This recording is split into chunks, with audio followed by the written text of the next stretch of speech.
Something I wanted to talk about today is something that I've seen a few times, which is food intolerance tests. And people are going out there saying that they're doing some blood work or finger prick, and they're being told that X number of foods are something that they should avoid because they're intolerant to it. So I wanted to address that here.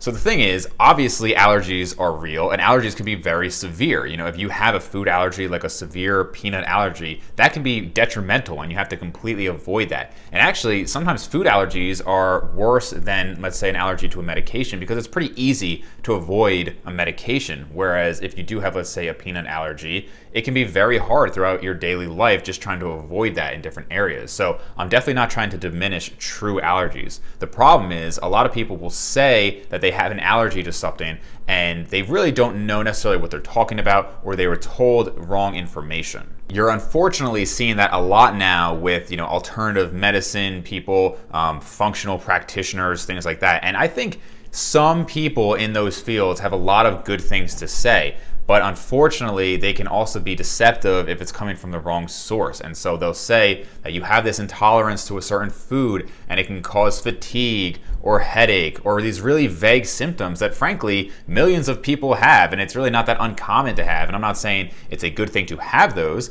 but it's not necessarily because you are intolerant of a certain food, whatever they mean by that. So an intolerance that some people, of course, know about, or many people would know about, would be lactose intolerance. So that's when you have a dairy product that has lactose in it, and the person cannot tolerate that food because they might have GI issues from that, okay? But what these tests are talking about are allergies. So allergies can be immunoglobulin E mediated, so IgE mediated, or non-IgE mediated, okay? And that will depend on if it's a rapid or maybe a delayed reaction, okay? That type of allergy. That is really not even an intolerance to the food like you would see with lactose intolerance. So already from the get-go, the terminology that they're using really isn't applicable to what a true allergy is. So the main thing I want to talk about here today is these IgG tests that are out there. These allergy tests, again, a lot of times people will say, oh, it's just a simple prick of the finger and we'll be able to test you for 200 different foods. So the main issue here is that there's really not a lot of evidence, if any evidence, that the IgG reaction there signifies an allergy. And actually, there are several studies, which I will post, that show that it actually could mean that you've just been exposed to a certain food.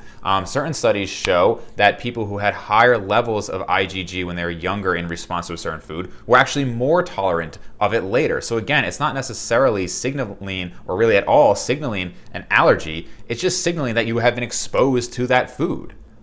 So I'm just going to be posting up a few quotes here. Now this is from another source here. I don't want to take credit myself, of course. So we have one here from the American Academy of Allergy, Asthma, and Immunology and American College of Allergy, Asthma, and Immunology. IgG and IgG subclass antibody tests for food allergies do not have clinical relevance, are not validated, lack sufficient quality control, and should not be performed. So this next one here from the European Academy of Allergy and Clinical Immunology, it's pretty long, so I'm just going to leave it up there for a little bit if you want to pause it and read the whole thing. But just a few highlights. Many serum samples show positive IgG4 results without corresponding clinical symptoms. Lack of any controlled studies on diagnostic value of IgG4 testing in food allergies. Its presence should not be considered as a factor which induces hypersensitivity, but rather as an indicator for immunological tolerance. And lastly, therefore, testing of IgG4 to foods is considered as irrelevant for the laboratory workup of food allergy or intolerance and should not be performed in case of food-related complaints. In addition, the National Institute of Allergy and Infectious Diseases, the Allergy Society of South Africa, the Australian Society of Clinical Immunology and Allergy, and others have all pretty much corroborated this and stated that the measuring of IgG antibodies is really not useful for diagnosing food allergy or intolerance. So again, I'm going to post up another quote here.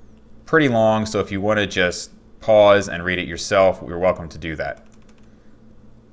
Now, if all of this was not evidence enough that these are pretty much a waste of money and time, you can also just look at the anecdotes that people have sent in themselves. There are many reports of people sending in a blood sample of theirs and then sending in a blood sample again, one right after the other, and getting completely different results. Or sending it to one of these companies and then sending it to another company and again getting different results. Lastly, all of this has to come down to the actual relevance for the person or the patient.